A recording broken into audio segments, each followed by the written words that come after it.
Aujourd'hui, une tension inédite secoue la scène politique camerounaise. Dans un contexte de silence officiel et de rumeurs persistantes, le président Paul Biya, habituellement discret, est au cœur d'une inquiétude généralisée. La diaspora camerounaise en France, avide de réponses, a pris les devants et s'est rassemblée devant l'hôpital d'instruction des armées Percy, dans la banlieue parisienne, où le chef de l'État pourrait être soigné. Cette manifestation, inédite et significative, réunit des Camerounais désireux de voir leurs dirigeants revenir au pays. Ce rassemblement soulève des questions qui interpellent et captivent. Où est réellement Paul Biya? Et quel est l'état de santé de celui qui, depuis plus de 40 ans, incarne la stabilité du Cameroun?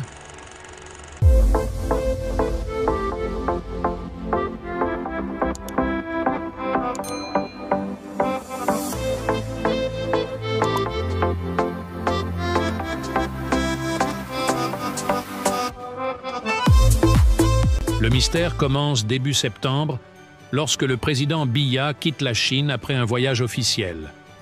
Depuis lors, son absence des scènes politiques et médiatiques a nourri les spéculations. Ni les médias, ni les observateurs politiques ne parviennent à obtenir des informations claires sur sa localisation exacte, et les apparitions publiques attendues à l'Assemblée générale des Nations unies et au sommet de la francophonie passent inaperçues, laissant les Camerounais dans une attente teintée d'inquiétude. La diaspora, avec ferveur, se mobilise alors pour exprimer ses préoccupations devant un hôpital parisien supposé abriter le président camerounais. Un message émerge de ce rassemblement. Pourquoi le président ne se soigne-t-il pas au Cameroun, ce pays qu'il vante lui-même pour ses richesses et ses infrastructures? Les manifestants, inspirés par des déclarations ministérielles prônant l'excellence camerounaise, exigent son retour pour des soins sur le sol national, un geste qu'ils jugent essentiel pour renforcer la confiance des citoyens envers leur système de santé. Les jours passent et, malgré les appels et les manifestations, le mystère demeure. Aucune communication officielle ne vient apaiser les inquiétudes de la population. Ce silence contribue à alimenter les rumeurs les plus folles sur l'état de santé du président.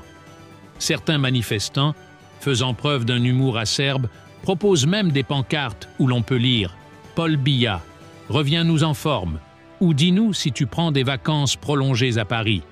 Derrière cette ironie se cache une inquiétude sincère. Si l'absence du chef de l'État persiste, quelles seront les conséquences pour le Cameroun? Les implications pourraient être profondes, car la constitution camerounaise est claire. Si le président venait à être dans l'incapacité d'exercer ses fonctions, une vacance présidentielle pourrait être déclarée. Cela ouvrirait la porte à une période de turbulence politique, un terrain incertain pour un pays qui, depuis des décennies, a maintenu une stabilité relative sous le même leadership. L'opposition, vigilante, observe et attend. Elle rappelle avec insistance qu'il ne reste que quelques jours avant que cette absence prolongée ne pose un véritable défi constitutionnel. D'autres leaders politiques de l'opposition prennent la parole, pointant du doigt une gouvernance opaque.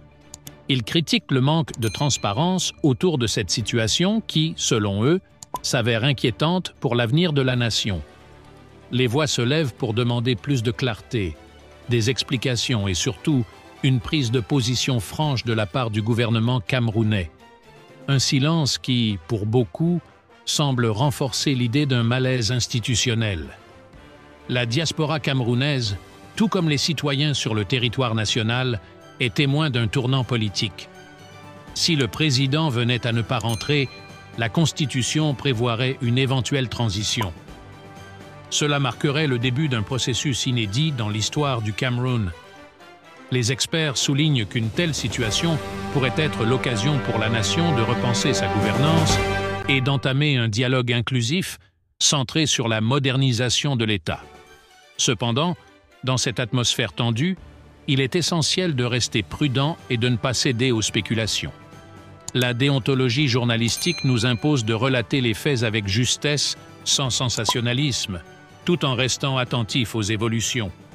Ce silence de la présidence pourrait aussi bien s'expliquer par des raisons logistiques ou de simple discrétion. Les décisions politiques, en temps de crise, nécessitent parfois un certain secret pour éviter toute panique au sein de la population.